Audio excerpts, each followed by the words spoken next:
Maelstrom has been a laughingstock ever since his first wave of support, but now he's back with a vengeance and he is going to make everybody pay.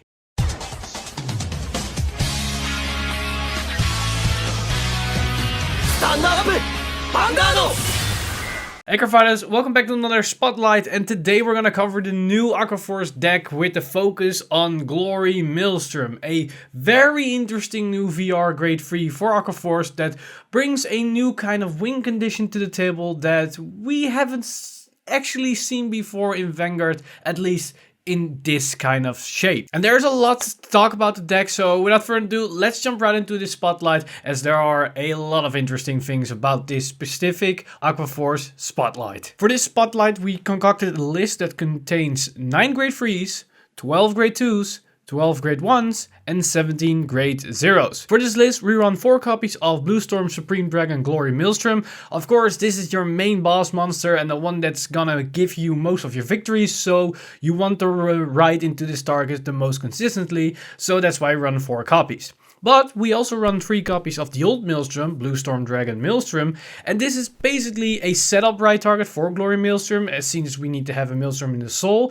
but it can also be a good first ride target just through its own pressure skill, as it forces your opponent to either guard a lot or you get some free attacks. Either way, it's a good setup for Glory Maelstrom to get some winning conditions. And lastly, for the grade 3 lineup, we also run 2 copies of Riptide Dragon. This is basically a giant beat stick that works with Glory Maelstrom to make a beater that is unblockable unless they have a perfect guard or a protect marker. Then for the grade 2 lineup, we have 4 copies of Tidal Assault. This has somewhat the same function as Riptide, that it can become an unblockable attack, but it also has a good synergy with the rest of the deck, so it can cycle, it can just put out aggro on general, so it's a very good solid card for this list. We also run 4 copies of Tidal Assault. This is just one of those good rush cards. It can multi-tag, it can also get some amazing power thanks to Glory Maelstrom, so it's good in the early game as well as late game to make some unblockable or at least super hard guardable boards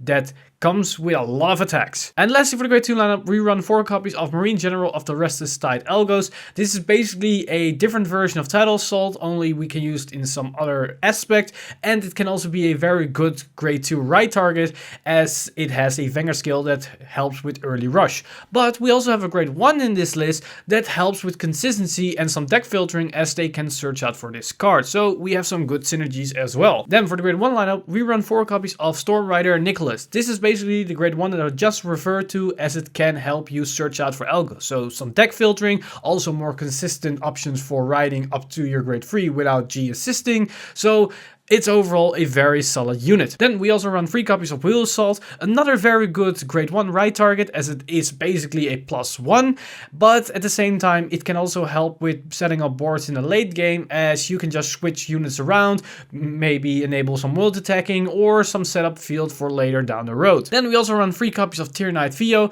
This is a old familiar unit. It allows us to have some good hit pressure, and in some scenarios it can either make your normal Maelstrom turns more deadly, or it can basically give you games in Glory Maelstrom turns, as you can abuse somewhat of the mechanic that they cannot guard and then turn another attack in also an unguardable attack. So there are some very good synergies with this card throughout the entirety of the game.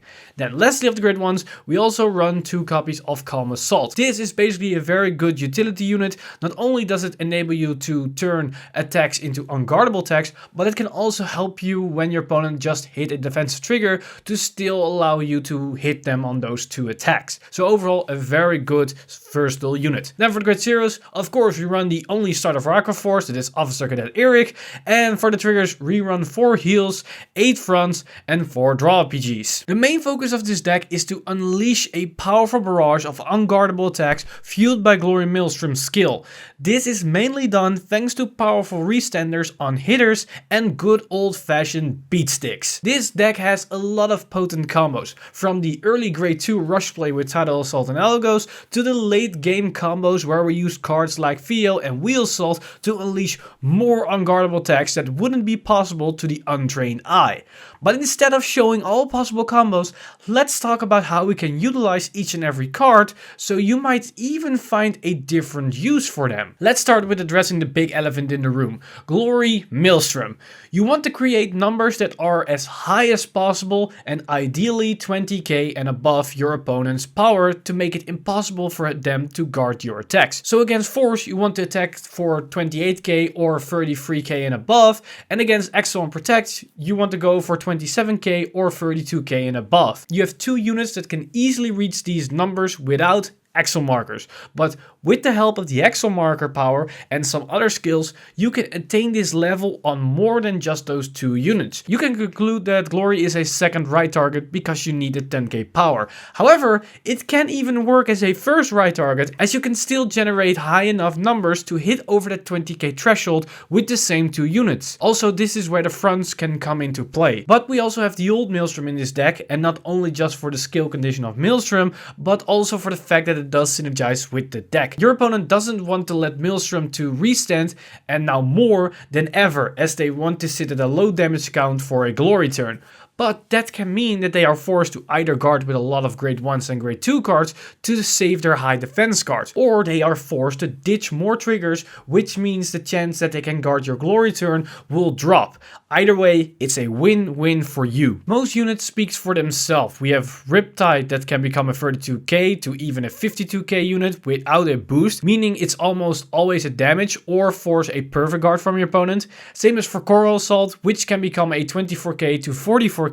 The added bonus for Tidal Assault comes that it has a added flexibility to refund itself against some control clans, but at the same time it fuels the skills for Tidal Assault and Calm Assault. Speaking of which, we have Algos and Tidal Assault, both to enable an early rush but also to secure the attacks for Riptide in clutch situations. Both can become a double 29k attack on an Accel 1 with Glory's 10k power. Tidal can lose 5k power to add an extra attack mid-turn, and depending on the scenario that can result in gain, especially if you drive check a front, which means it attacks twice for 34k. The more interesting part of this deck lies in its grade 1s. The most basic of them all is Nikoloz, which can search UA Algos. This can be a great grade 1 right target as it can fetch your grade 2 right target. But outside that, it can become an 11k grade 1 unit. That means, boosting a grade 3, it can make your attack turn into a 33k attack during a glory turn. Once again, a unguardable number. Tier 9 Theo is a perfect unit that can be used to turn a guardable unit into an unguardable unit. By using it as a booster for something like a Tidal Assault, you can almost guarantee the hit effect, which you can give to a unit that is 24k to turn them into a 32k. So against Protect and Accel, they are only perfect guardable. But the 24k number should also bring a specific unit to light. I'm of course referring to Tidal Assault, as a Tidal on an Accel 1 can turn into a double 24k attack, but with Theo it can become two 32k attacks, which is way deadlier. Calm Assault is a unit with two uses. It can either turn two attacks into unguardable range, or it can turn two attacks that would not hit anymore into two units that can hit. So it can give you games, but it can also circumvent defensive triggers. Wheel Assault is of course a great grade 1 right target, but only if you have the correct follow-up turn. But the card has more value than only your grade 1 turn.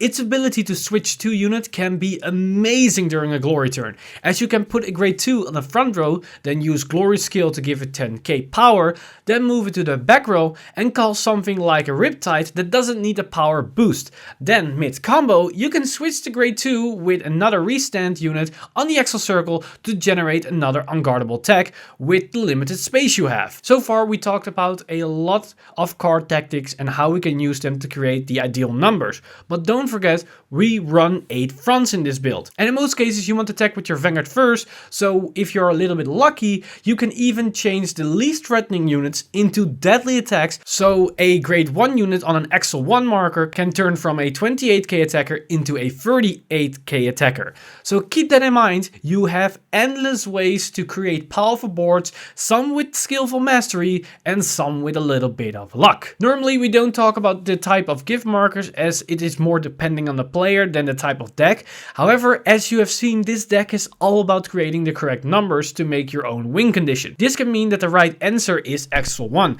However, that is not necessarily the case. Depending on your hand, field and your opponent's card can change which Accel is good. If your opponent has almost no triggers in hand, then the extra 5k can mean nothing. Also, what's the extra 5k good for if you don't have the units to fill them? And don't forget cards like Tidal Assault and Riptide that don't even need the power for your Accel circles to make them deadly. This Aquaforce list doesn't really focus on resources that much. Yes, we have Wheel Assault, Algos and Maelstrom that uses Counterblast, but Wheel Assault will only use one, if any.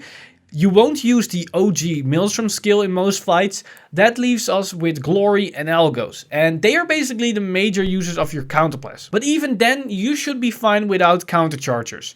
Soul is also a non-issue for this build, as most Soul will only be used by 2 units, Tidal and Calm Assault. But even for them, we have Coral Assault that can help using their skills. You can even generate the resources on demand in that same turn. So even though we don't really have units that generate new resources, by using your Counterblast and Soul Blast effectively, you should have more than enough even for prolonged games. There are some different routes that you can take this deck. In terms of your support grade freeze, you can look at Pleb Bomber to counter defensive triggers and secure a glory turn.